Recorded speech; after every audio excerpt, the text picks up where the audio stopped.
All right, everyone, you remember how Andy Cuomo was held up on a pedestal for his COVID response despite causing the deaths of over 10,000 elderly people in the early days of March and April by actually attempting to prevent hospital overflow, which never even happened at that point, isn't really even happening now in most places, by taking people who are sick with COVID, with symptomatic COVID, and putting them in old folks' homes. Now, the CDC's initial guidelines provided that should be done only as a last resort if you're approaching ICU capacity. You're approaching capacity, there are empty beds in the nursing home, there's nowhere else to put them, it's the only place where they're going to get any form of real medical care, put them in the nursing home. But Andy Cuomo was never told to do this in March or in April. He did, and many people died. We're now finding out that actually there were considerably more elderly people dead of COVID than we initially knew.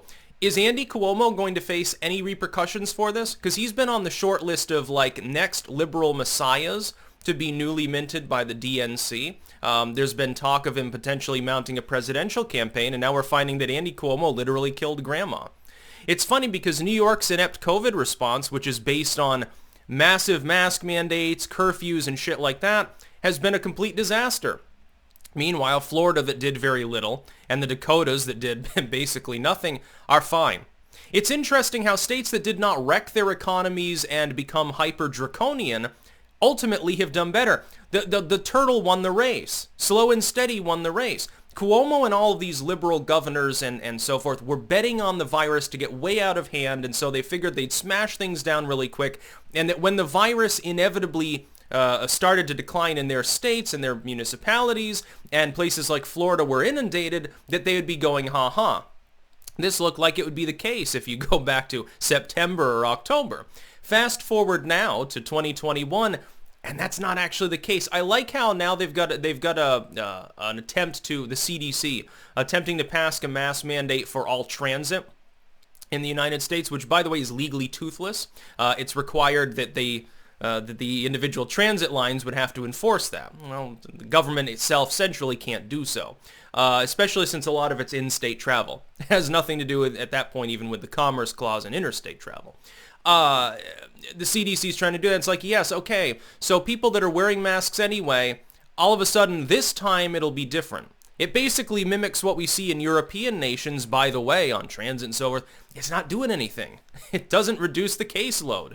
It's completely goddamn pointless. Most of the response to COVID has been an inept fucking mess all around the world. And in places where you've got relatively little going on, things are better. And the economy's not broken. We've got kids killing themselves because they can't even hang out with their fucking friends. They literally, we've gotten to the point where the establishment is so sick, sad, and deranged that they've gotten kids to want to go to school. Just fucking imagine that. Imagine you're like 15, you're like, Jesus, at first I was great. I don't have to get up at the same time. I can go to school in my pajamas. Every day is pajama day. Isn't this great? Oh shit, I kind of miss my friends. Oh shit, says the needy kid, I can't even get my fucking school lunch. I'm fucking starving to death. Bam, and they blow their head off. We've had this happen multiple times, and Andy Cuomo literally killed grandma. All of these draconian coronatarians were saying that if you wanted to go outside, if you wanted to have a block party, if you wanted, unless you're in BLM, of course, or celebrating Biden's inauguration, basically, unless you're far left, you're not allowed to have gatherings of more than 2 or 3 people. You have to wear a hazmat suit when you go to the fucking grocery store. It's funny because you were told that if you didn't want to do that, you were a COVIDiot and you wanted grandma to die. But Cuomo killed grandma. And it's a lot more grandmas than we initially thought. And grandpa, too. And great uncle. And distant cousin. They're all keeled over. Because Cuomo decided it was a bright idea to put sick people in with the people that have the highest rate of morbidity from this virus. Among the very old, the death rate's about a third of the people that get it. And it's about 10% of people that are, on the margins of being old. Everyone else, it's like under 1%. A lot of people aren't even symptomatic. Like in my age range, if I caught COVID, even if it became symptomatic, I'd have like a 1 in 1,000 chance of dying. That's not very high. That's like influenza levels of death. If you're over 65, it's a problem, and Cuomo decided to infect them all. It's almost like he's like, well, I don't have to pay these people's pensions. We don't have to subsidize their care if they're poor anymore in these shitty nursing homes that we've got in the state of New York. We just killed off a quarter of the patients. Wow, we don't have to pay for them anymore. Cuomo, he wouldn't even visit his dying mother if she were in the fucking nursing home. Because he's an idiot. He's a fool. He's a cretin. That's about all. Peace out.